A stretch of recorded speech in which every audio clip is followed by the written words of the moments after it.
November 24th, 1971. 36 passengers board a routine flight out of Portland, Oregon. Among them, a quiet man in a dark business suit and black tie. He orders a bourbon, lights a cigarette, and slips a handwritten note to the flight attendant beside him. Within hours, he will extort $200,000 in cash, strap on a parachute, and step off the rear stairs of a Boeing 727 into the freezing darkness over the Pacific Northwest. No body was ever recovered. No arrest was ever made. The FBI would chase this single case for 45 years. And still, no one knows who D.B. Cooper really was, or what happened the moment he vanished into thin air. At the Northwest Orient Airlines counter in Portland, the man paid $18.52 in cash for a one-way ticket to Seattle. He signed the reservation card with a simple, ordinary name, Dan Cooper. To the ticket agents and flight crew, nothing about his appearance stood out. Eyewitnesses described him as a white male in his mid-40s, roughly 6 feet tall, with a composed, polite demeanor. He wore a dark business suit, black loafers, and a lightweight black raincoat. Before the flight took off, he put on a pair of dark horn-rimmed sunglasses. He looked exactly like any other corporate traveler commuting between Pacific Northwest cities on a Wednesday afternoon. Witnesses remembered him speaking in a low, measured voice, showing no signs of nervousness. He even wore a black tie, secured with a mother-of-pearl pin, a detail that would later remain on his seat as a critical piece of physical evidence. The name on his ticket, Dan Cooper, was almost certainly an alias. But the moniker that cemented itself in the public mind was the result of a simple journalistic rush. An early news report erroneously added a middle initial, transforming the ticketed passenger Dan into D.B. Cooper, a legendary phantom born from a media mistake.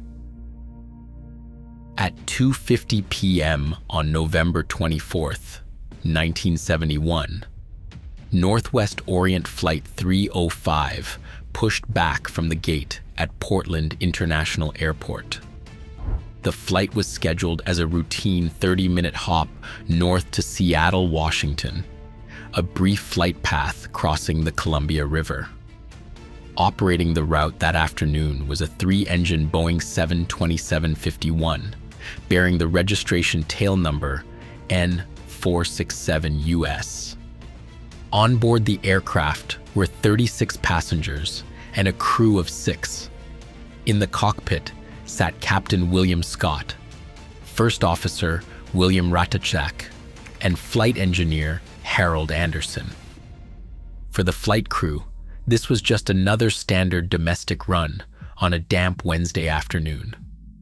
Working the passenger cabin were 3 flight attendants: Alice Hancock, Florence Schaffner, and Tina Mucklow. These 3 women would eventually become key figures in a major federal investigation. But for now, they simply focused on their standard pre-flight duties. The passengers boarding the plane were mostly business travelers and commuters returning home for the Thanksgiving holiday. The man calling himself Dan Cooper walked down the aisle and took his seat in the very back of the passenger cabin, choosing seat 18C. From this vantage point at the rear of the Boeing 727, he could observe the entire length of the single-aisle cabin, positioned directly in front of the aircraft's aft stairs. As the jet engines whined to life, the plane taxied toward the runway and took off into the low, gray clouds of the Pacific Northwest. Nothing about the ordinary departure, the quiet cabin atmosphere, or the professional routines of the flight crew hinted at the disruption that was about to unfold. 8 minutes into the flight, as the Boeing 727 climbed through the gray winter clouds, the passenger in seat 18C leaned toward flight attendant Florence Schaffner. He handed her a folded slip of paper. Schaffner, accustomed to lonely businessmen handing her phone numbers, dropped the note into her purse unread. The passenger leaned closer. His voice was low, polite, and entirely devoid of panic. He told her she had better look at the note, because he had a bomb. Schaffner carefully retrieved the paper. Written in neat, all-capital letters, the message was clear. It told her he had a bomb in his briefcase, warned her he would use it if necessary, and ordered her to sit next to him. She slid into the vacant seat beside him and quietly asked to see the threat.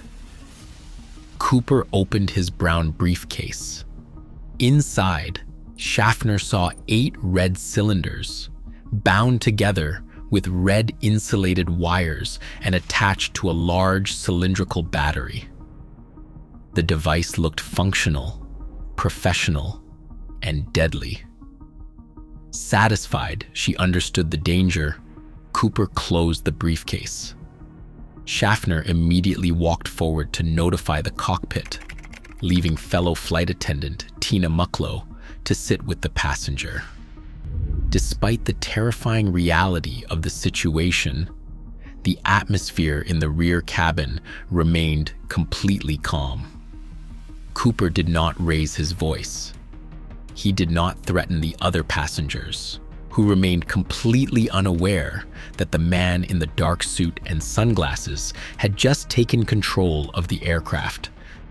The instructions relayed from seat 18C to the cockpit were highly specific, revealing an operation designed with clinical precision. The hijacker demanded $200,000 in negotiable United States currency, explicitly insisting on $20 bills. This particular denomination was a calculated choice. 10,000 $20 bills would be easy to pass in everyday transactions, yet compact enough to carry, weighing just over 22 pounds. Along with the cash, the man demanded 4 parachutes, 2 main back parachutes, and 2 chest-type reserve parachutes. By requesting multiple rigs, he forced federal authorities to assume he might take a flight crew member hostage on a jump, ensuring they would not risk supplying faulty equipment. He also demanded a fuel truck be standing by and fully prepared to service the aircraft immediately upon arrival in Seattle. At 3:45 p.m., Northwest Orient Flight 305 touched down at Seattle-Tacoma International Airport. The jet taxied to a remote, brightly lit section of the runway. For nearly 4 hours, the plane sat on the tarmac while bank officials scrambled to assemble the exact currency, photographing and logging the serial numbers to establish a tracking record, while local law enforcement sourced the parachutes from a nearby skydiving school. Throughout the tense standoff, the hijacker maintained complete composure. He agreed to release all 36 passengers and flight attendant Florence Schaffner in exchange for the cash and gear. The transfer was completed on the tarmac, with the passengers departing the plane entirely unaware that a hijacking had even taken place. But as the cabin emptied, the crisis was far from over. The hijacker remained in the passenger cabin, keeping flight attendant Tina Mucklow and the 3 cockpit officers on board as hostages. With the ransom secured, he ordered the crew to begin refueling for a second flight. At 7:40 p.m., the Boeing 727 taxied back into the cold Seattle night and took off for the second time. The flight path was set south toward Reno, Nevada, but the flight profile was highly unusual, dictated entirely by the hijacker's precise demands. Cooper ordered the aircraft to fly no higher than 10,000 feet and to maintain a slow speed between 150 and 170 knots. To keep the heavy jet stable at such a low speed and altitude, the pilots had to configure the aircraft with the flaps partially extended. Just 4 minutes after takeoff, at 7:44 p.m., a warning light glowed on the cockpit instrument panel, indicating that the aft air stairs had been lowered. The pilots reported to air traffic control that they were holding at 7,000 feet with the rear steps down. The flight crew sat in the cockpit as constrained witnesses, locked behind the flight deck door and completely cut off from the passenger cabin. Behind that locked door, the environment was changing rapidly. The quiet, pressurized cabin was replaced by a freezing vortex of wind and the deafening roar of jet engines as air rushed through the open stairs. The empty rows of seats led back to the only area of the plane that now mattered: the dark, exposed aft cabin. Tina Mucklow remained the sole hostage in the cabin, waiting with a man who was preparing to step out into the freezing night. Inside the cabin of Flight 305, the temperature plummeted as the slipstream roared through the open aft doorway. At approximately 8:13 in the evening, the cockpit crew felt a sudden, distinct upward oscillation of the tail. The aircraft's nose pitched down slightly, forcing Captain Scott to adjust the controls to stabilize the heavy jet. This physical movement of the airframe, caused by a sudden alteration of weight at the very end of the fuselage, was the only indication that the passenger in seat 18C had stepped off the stairs. Cooper exited into the night sky at an altitude of 10,000 feet, with the Boeing 727 maintaining a slow cruising speed of roughly 150 knots. Popular legend has long described him leaping into a raging, violent thunderstorm, a cinematic backdrop of lightning and gale force winds. But official meteorological records paint a far more sterile picture. On the night of November 24, 1971, the weather in the Portland-Seattle corridor was damp and overcast, but relatively stable. Ground temperatures hovered in the mid-50s, with light drizzle and fog. At the jump altitude, the air was freezing, but the winds were light, measuring only about 8 miles per hour. It was a cold, wet, dark, not a tempest. The true peril lay not in the weather, but in the terrain below. Below the aircraft's flight path lay the rugged, heavily forested slopes of southwestern Washington, near the town of La Center and the steep walls of the Columbia River Gorge. This region was dominated by thousands of acres of dense Douglas firs, deep river canyons, and roadless wilderness, all cloaked in pitch-black darkness. Landing a parachute in this environment, at night, without ground lighting, presented an immense survival challenge. A jumper faced the immediate danger of colliding with towering tree canopies or landing in the freezing, swift currents of the Columbia River. He carried 22 pounds of cash and was dressed only in a light business suit and loafers. As the Boeing 727 continued south toward Reno, The roar of the wind inside the empty cabin gradually became the only sound. The hijacking had ended in a fraction of a second. When the plane finally landed in Nevada, the aft stairs scraped along the runway tarmac, but the passenger was gone. The story was no longer a high-altitude hostage crisis. In the cold, wet forests of the Pacific Northwest, a vast, silent wilderness now held the answers, and the hunt for physical evidence was about to begin. On the morning of November 25, 1971, the FBI officially launched NORJAC, short for Northwest Hijacking. Agents descended on the grounded Boeing 727, sealing the aircraft to isolate and preserve every physical trace. Inside the quiet cabin, technicians dusted for fingerprints, securing latent marks from the aft stair control lever and the seatback tray of seat 18C. They recovered the black clip-on tie left behind on the passenger seat, still secured with its mother-of-pearl pin, alongside a heavy-duty canvas parachute bag. These few items, cataloged under federal chain of custody logs, became the foundation of a file that would eventually swell to thousands of pages. The most immediate administrative task focused on the money. Before the ransom was delivered in Seattle, bank employees had photographed and logged the serial numbers of all 10,000 $20 bills.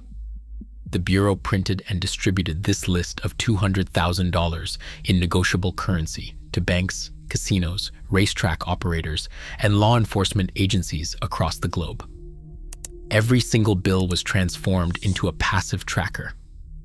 If Cooper survived and tried to spend even a fraction of the ransom, a matching serial number in a cash register would expose his location. But as weeks turned into years, the silence persisted. The physical evidence was moved to a climate-controlled locker at the Evidence Control Center in Seattle, where it was preserved for ongoing review. Agents systematically cross-referenced hundreds of leads, but the listed serial numbers never surfaced in the banking system. The original investigation team eventually retired, passing the heavy-bound dossiers to a new generation of federal officers. What began as an urgent pursuit transformed into a quiet, decades-long institutional watch, outliving the careers of the men who first stepped onto the tarmac. On February 10th, 1980, the silence surrounding the case was broken by an 8-year-old boy named Brian Ingram. While vacationing with his family, Ingram was scraping away the sandy surface of a beach at Tennabar, a low-lying stretch of land on the Washington side of the Columbia River, roughly 9 miles downriver from Vancouver. He was preparing to clear a spot for a campfire when his fingers brushed against something buried in the damp silt. Just beneath the surface lay 3 waterlogged, tightly bound packets of cash. The bundles were $20 bills, heavily deteriorated, with their corners rounded and eaten away by years of exposure to water and sand.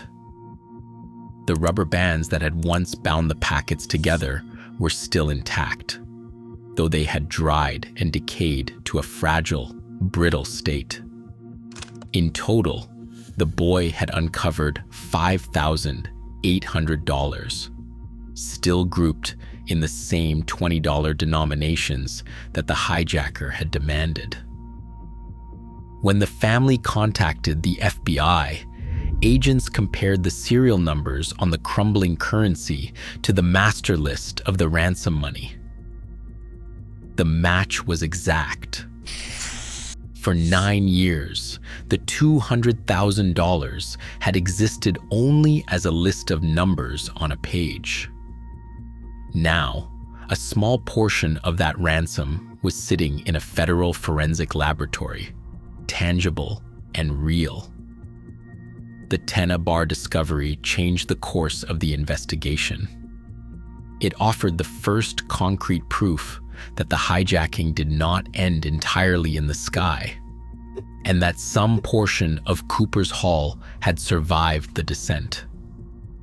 The silent, empty forests of southwestern Washington had at last yielded a trace of the man who had leaped into the dark.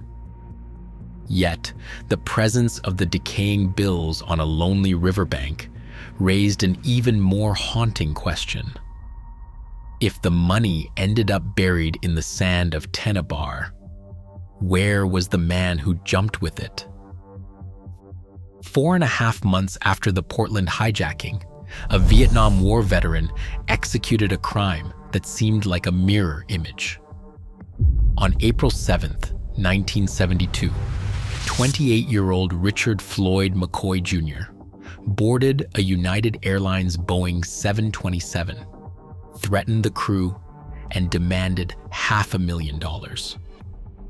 Just like the passenger on Flight 305, McCoy ordered the pilots to fly low, then jumped from the aft air stairs over Utah with his ransom. To the public, McCoy appeared to be the logical culprit. He was an experienced Army Ranger and an active skydiver. Yet, when federal investigators scrutinized his profile, the superficial matches began to fracture. McCoy was only 28, whereas eyewitnesses consistently described Cooper as a man in his mid-40s. McCoy stood 6 feet 2 inches tall and spoke with a pronounced lisp. Cooper was roughly 6 feet tall, with a low, clear voice that carried no speech impediment. When the FBI presented McCoy's photograph to the flight crew who had sat with Cooper, every surviving witness rejected him unanimously. The striking procedural similarities drove public belief, but the physical record refused to align. In the late 1970s, investigators turned their attention to Robert Rackstraw, a former Army helicopter pilot and Vietnam veteran whose background seemed to match the skills needed for the jump. As a trained paratrooper, Rackstraw possessed the precise survival techniques and aviation knowledge expected of the hijacker.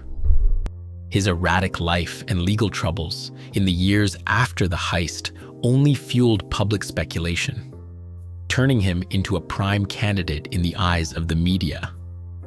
Yet, when federal agents examined the documented facts, the suspect profile began to fracture.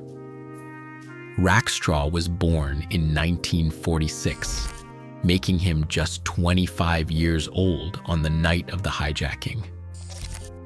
Flight attendants had consistently described the man in seat 18C as being in his mid-40s, a substantial age gap that eyewitnesses were unlikely to mistake. Furthermore, the FBI compared Rackstraw's fingerprints, height, and dental records against the forensic evidence secured from the Boeing 727. The records did not match. While his military credentials and evasive behavior kept him in the public spotlight until his death in 2019, the cold files refused to align him with the phantom of Flight 305. In late 1995, a different kind of lead surfaced from a hospital bed in Florida. Dwayne L. Weber, a quiet veteran with a criminal past, was dying of kidney failure. 3 days before his death, he looked at his wife, Jo Weber, and whispered a confession that would upend her life, saying, "I am Dan Cooper." Jo Weber began looking into her husband's history. She uncovered a series of strange details: an old knee injury from what he claimed was a bad jump, recurring nightmares about leaving prints on a plane, and an old library book about the skyjacking with notes scribbled in his handwriting. The confession was powerful, drawing interest from federal investigators.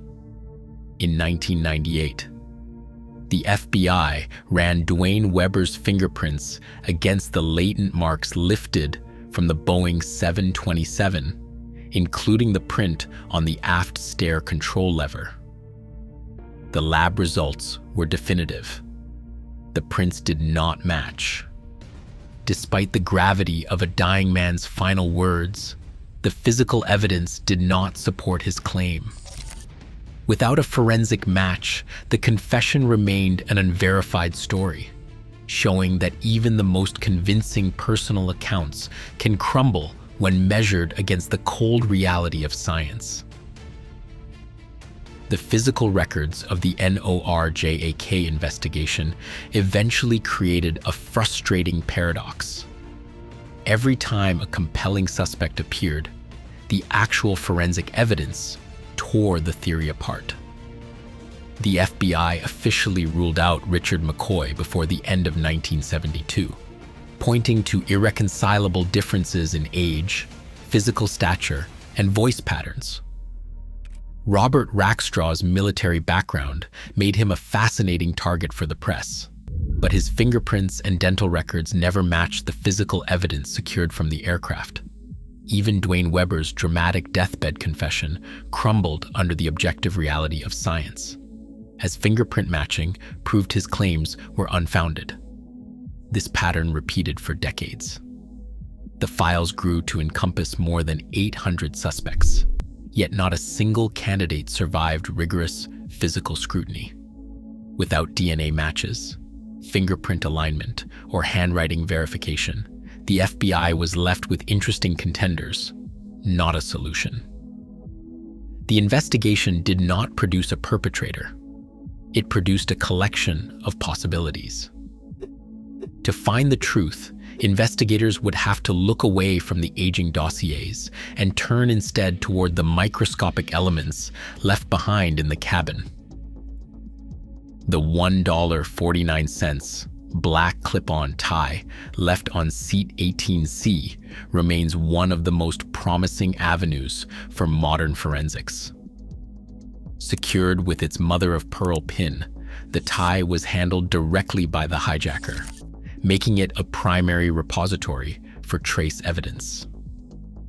In 2011, forensic technicians at the FBI laboratory in Quantico attempted to extract viable DNA from the metal clip. While that early effort yielded an incomplete profile insufficient for a database match, the physical asset remains preserved in a climate-controlled locker, waiting for the application of more sensitive genetic technologies.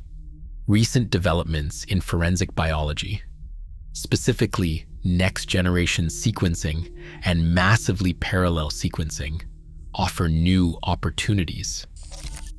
These advanced methods can reconstruct highly degraded DNA profiles from just a few skin cells. If a viable profile is successfully mapped, investigators can upload it to public genealogical databases, a technique that has resolved numerous cold cases since 2018. Beyond genetics, scientists have proposed testing the physical makeup of the evidence. Isotopic analysis of the tie's metal clip and fabric fibers could trace the geographic origins of the raw materials, potentially revealing where the hijacker lived or worked. Similarly, experimental microbial analysis of the soil particles on the recovered sandbar bills could determine whether the money sat in a dry bank for years or floated downstream soon after the jump. This matches efforts in hydrological modeling, where researchers study the seasonal flow of the Columbia River to determine how debris might have traveled from the suspected drop zone. As official avenues narrow, a growing community of citizen sleuths has taken up the search. Online forums and independent researchers analyze every declassified page, generating a constant stream of new coordinates and mathematical models. While this public interest produces significant noise, it also ensures the case files do not gather dust. The investigation is no longer just an active federal file. but a living laboratory where modern science continually tests the limits of historical evidence. The ultimate question of the Cooper hijacking splits cleanly into two competing yet scientifically plausible realities. A successful escape remains entirely within the bounds of physical possibility. Military parachutists calculate that a jump from 10,000 feet under the conditions of November 24th, with light winds of 8 miles per hour, is survivable if the jumper avoided a fatal collision with the terrain. The 1980 discovery of the eroded $20 bills at Tina Bar confirms that at least some portion of the ransom made it to the ground. If the cash survived the descent, the man who carried it might have quietly walked out of the wilderness to begin a new life under a different name. Yet, the case for his death is built on the absolute absence of any trace. Cooper jumped into a freezing darkness, dressed in a lightweight business suit and loafers, carrying 22 pounds of cash through a cold drizzle. He possessed no ground lights, no radio, and no means to control his landing in the dense forest canopy of southwestern Washington. Despite massive ground searches, intensive local sweeps, and decades of logging operations across the suspected drop zone, searchers never found a body, a scrap of fabric from his parachute, or any discarded personal gear. The official record remains suspended between these two outcomes. The FBI closed its active file in 2016 because the evidence never formed a single unbroken chain. Every piece of physical data supports both theories. The total silence of the ransom serial numbers suggests he never spent the cash, which could mean he died in the forest, or that he was disciplined enough to abandon the marked bills. The files do not offer a verdict. They leave two parallel histories, both supported by the facts, keeping the passenger in seat 18C forever suspended in the night sky. Today, in an age of constant surveillance and digital footprints, vanishing without a trace has become an impossible feat. Cooper remains a phantom of a bygone era, a quiet reminder that some secrets are destined to stay lost in the dark. Perhaps we don't truly want an answer, because a solved crime is just a file, but an unsolved mystery is a legend. What do you think happened? Share your theories below.